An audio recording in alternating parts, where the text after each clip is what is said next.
Noong 2003, habang nasa kalagitnaan ng syudad ng Baghdad, Iraq ang mga miyembro ng US Special Forces upang tugisin ang isang warlord na naghahasik ng lagim laban sa mga Iraqi civilian na kampi sa mga kano. Isang putok ang umalingaw-ngaw sa ere mula sa hindi malamang direksyon. At maya-maya lang ay bulagta ang isang sarhento sa sementadong kalsada malapit sa isang sirang gusali. Dahil dito ay agad nagtapo ng smoke grenade ang isa sa mga sundalo upang lituhin ng kalaban habang sinusubukan nilang hanapin ang pinanggagalingan ng putok.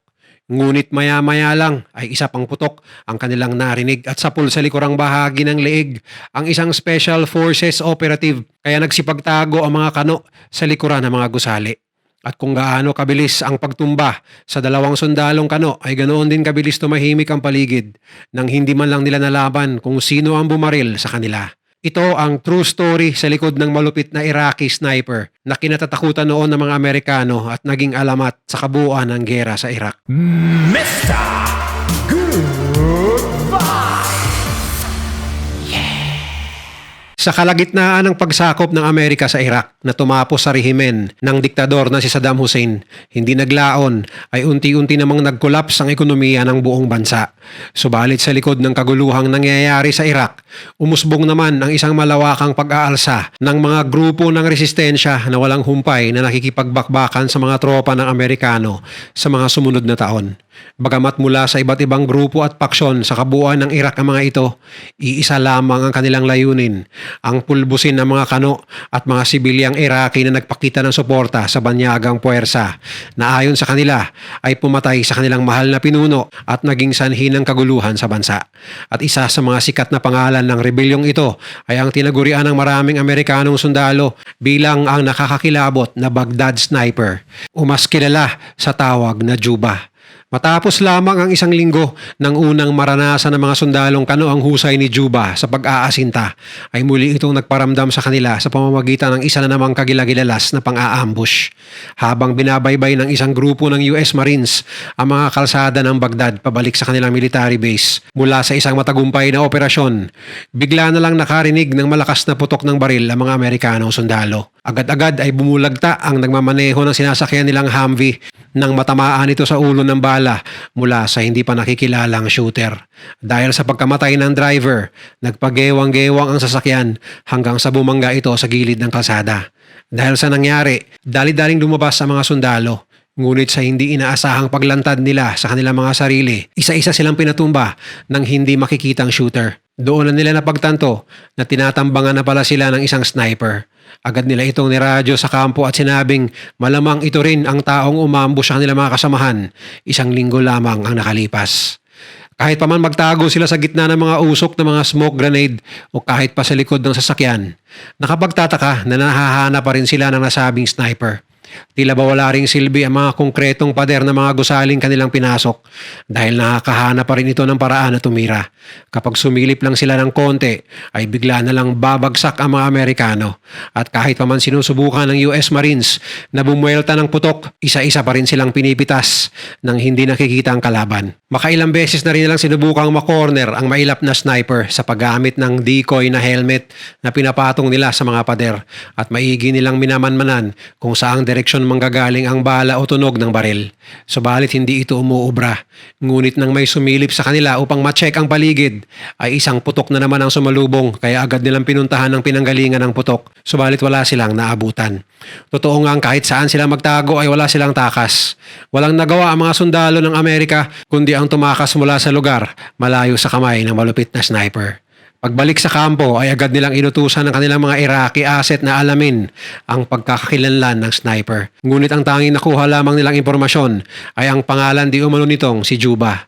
Dahil sa mga sunod-sunod na pangyayaring yon, kumalat ang balita tungkol kay Juba, isang Iraqi freedom fighter na kayang makipagsabayan sa kahit anumang batalyon ng Amerika. Minsan na rin itong binansagan bilang ang Ghost of Baghdad dahil sa malamulto nitong galawan. Bigla na lang itong susulpot upang maghasik ng lagim at mawawala na lang bigla na parang bula. Sa paglipas ng panahon ay mas marami pang sundalong kano ang naging biktima ni Juba at ayon sa mga sundalong kanyang nakakaengkwentro, sadyang napakabangis lang daw talaga na sniper ng taong ito.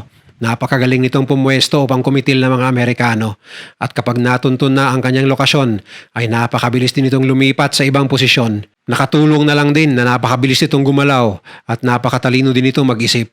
Kaya naman palagi nitong naiisahan ng mga Amerikano. Dahil dito ay naging isang tunay na bangungot para sa American Forces sa Baghdad ang nakakagilalas na abilidad ni Juba. Kahit pa man mayroong mga makabagong baril at mga high-tech na kagamitan kagaya ng GPS, satellite at mga drone ng mga Amerikano, wala pa rin sinabi ang lahat ng ito sa natural na angking kakayahan ni Juba. Dahil nga hindi nila mapigilan si Juba, isa sa mga mataas na opisyal ng mga panahong yon, ang nagmungkahi na ang tanging paraan lamang upang maiwasan nila ang mga bala ni Juba o ng Baghdad sniper ay sa pamamagitan ng pagsasayaw sa kalsada. Nakakatawa lang na isipin dahil ang literal na meaning ng Juba ay Dance of Death sa Africa. Talaga namang isinabuhay ng hindi pa kilalang freedom fighter ang kanyang alias dahil lahat ng target ni Juba ay kanyang pinapasayaw habang pinapaulanan niya ng bala.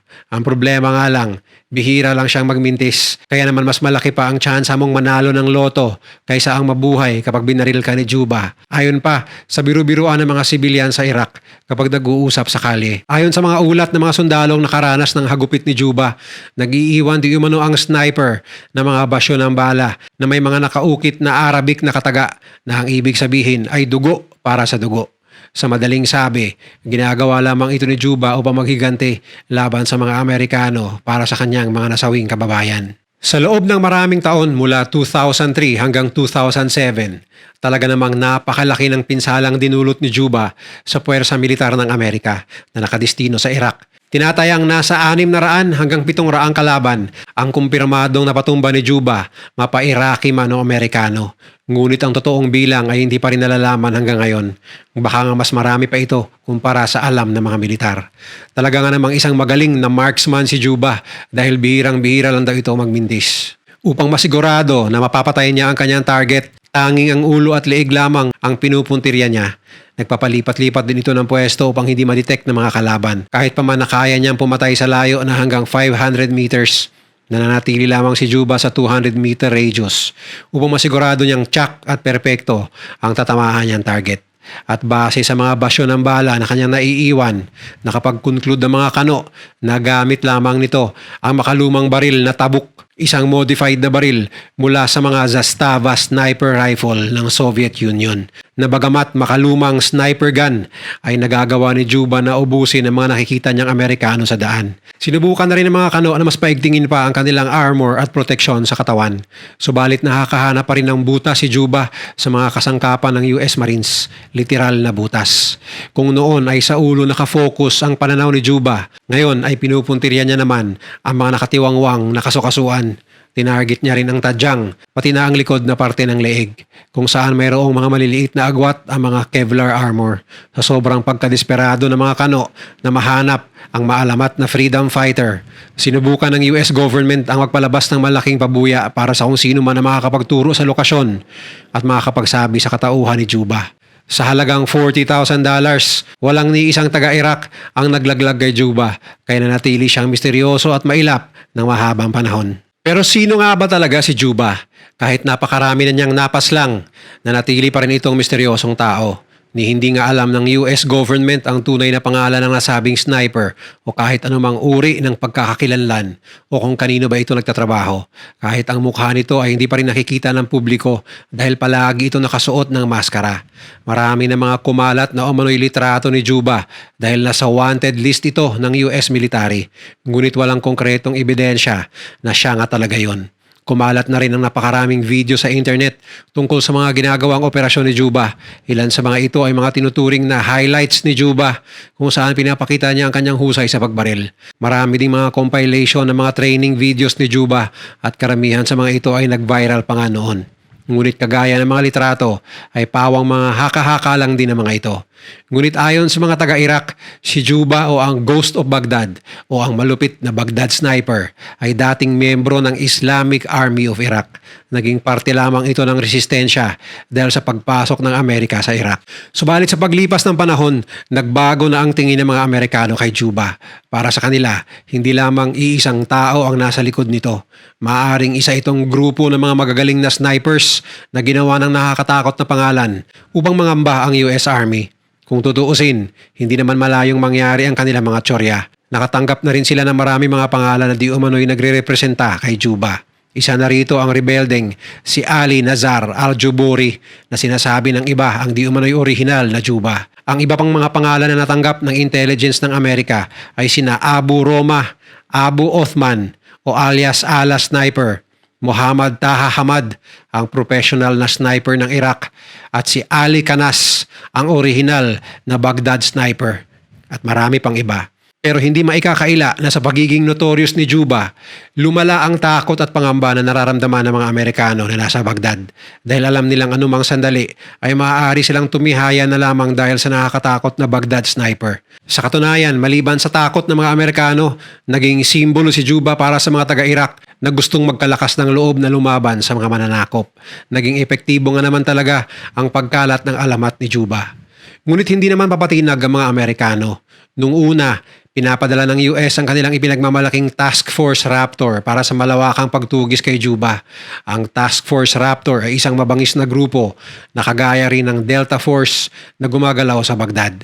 Ayon pa sa mga ulat, muntik na raw matunton ng Task Force Raptor ang kinaroroonan ni Juba, ngunit talaga nga namang napakailap nito sa mga kalaban. Kaya siya ay muli na namang nakawala. Ang naging tugon ng US Armed Forces para sa isyong ito ay ang gumawa ng sarili nilang malakas na sniper na siyang magiging karibal ni Juba ng mga panahong yun. At ito ay walang iba kundi ang sikat at kilala rin na US Navy SEAL sniper na si Chris Kyle, isang elite sniper na mayroon ng mahigit 160 na kumpirmadong pinatay sa kabuuan ng Iraq War. Mahirap ng pantayan ang bilang na ito, kaya naman itinanghal si Chris bilang isa sa mga pinakamagagaling na snipers sa kasaysayan ng US Army. Ngunit malayong-malayo pa rin ito sa nagawa ni Juba. Si Kyle ay tinuturing bilang isang bayani ng kanyang mga kasamahan sa militar dahil sa pagiging simbolo ng pag-asa laban kay Juba. Sa wakas, mayroon ng alas ang mga Amerikano laban sa nakakilabot na Baghdad sniper. Malaki ang naging ambag ni Chris Kyle na mga panahong yon bilang isang sniper na sumusuporta sa mga Rangers na nasa baba. Sa katunayan pa nga ay nagawa ng pelikula ang kwento ni Chris noong 2014 na pinamagatang American Sniper na pinagbidahan ni Bradley Cooper. Subalit taliwas ay pinakita sa nasabing pelikula, hindi totoong nagpang-abot si Chris at si Juba at mas lalong hindi nangyari ang pagpatay ng Amerikano sa Baghdad sniper. Pero hindi maitatanggi kung gaano rin katindi si Chris pagdating sa pagpaslang ng mga kalaban.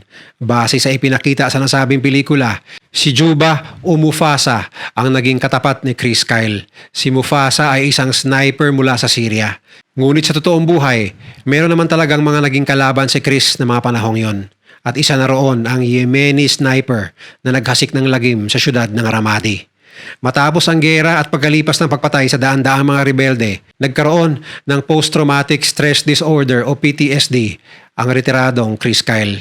Buti na lang at nalagpasan niya ito at namuhay pa rin ng masaya kasama ang kanyang pamilya. Sa kasawiang palad nga lang, isa sa kanyang mga kabaro na nagkaroon din ng PTSD ang siya palang tatapos sa buhay ni Chris Kyle. Sinubukan pa niya itong tulungan ngunit bigla na lang itong nag-amok at pinagbabaril si Chris hanggang sa malagutan ito ng hininga habang sila ay nasa isang firing range sa Amerika. Nakakalungkot isipin na ang isang dating batikang sniper at bayani na ilang bala na ang nalusutan sa mga misyon nito sa Middle East ay magtatapos lamang ang buhay sa kamay ng kapwa niya veteranong sundalong Amerikano. Samantala noong 2007, bigla na lang nawala sa mapa si Juba. Wala nang naging balita tungkol dito at hindi na rin nararamdaman ng mga Amerikano na nasa Iraq. Baka bumalik na ito sa probinsya ng Al-Anbar kung saan di umano ito nanggaling o di kaya ay lumipat ng ibang lugar kagaya ng Afghanistan upang doon na naman makikipagbakbakan. Iniisip naman ng iba na baka tuluyan ng nadakip ang tao sa likod ni Juba o baka naman ay napatay ito sa digmaan. Hanggang ngayon, wala nakakaalam sa tunay na pagkatao ni Juba. Marami ang naniniwala na si Juba ay isang koleksyon o grupo ng maraming magagaling na snipers na nasa ilalim ng Islamic Army of Iraq. At ang alamat ni Juba ay ginawa lamang bilang propaganda upang takutin ang mga Amerikano. Kung ito nga talaga ang kanilang mithiin noon, siguradong nagtagumpay ang kanilang mga plano. Ngunit kagaya ng ibang freedom fighters sa Iraq, si Juba ay isa lamang sa nagpapakita ng mithiin ng mga taga-Iraq na protektahan ang kanilang lupang sinilangan. Ngunit sa bandang huli ay may isang mahalagang katanungan. Sino ba talaga ang tunay na kontrabida rito? Ang mga rebelde at freedom fighters ba ng Iraq na tinuring ng iba bilang mga terorista? O ang mga tropa ba ng US military na sumakop sa bansa noong 2003? Ikaw, ano sa tingin mo? Huwag magkatubiling magbigay ng iyong opinion sa comment section sa baba. Kung nagustuhan mo ang video na to, share mo naman sa iba at mag-subscribe ka na rin. Panoorin mo na rin yung mga videos na nasa kanan para lalo pang maubos ang oras mo.